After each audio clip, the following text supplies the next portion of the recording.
Namaste, visionaries.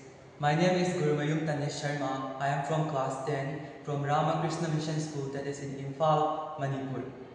Today, I am here with my friend and my revered sir who is our guide and is also taking out the filming procedure of this footage. Now, let me summarize a brief objective on our project.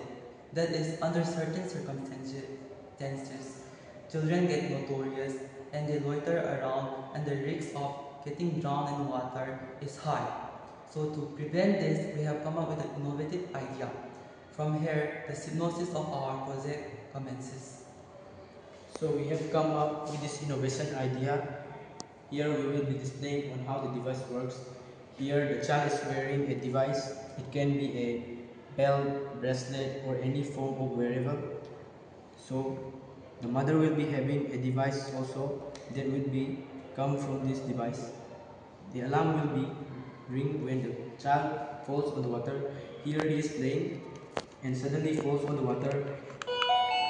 So the mother will hear and save the child in time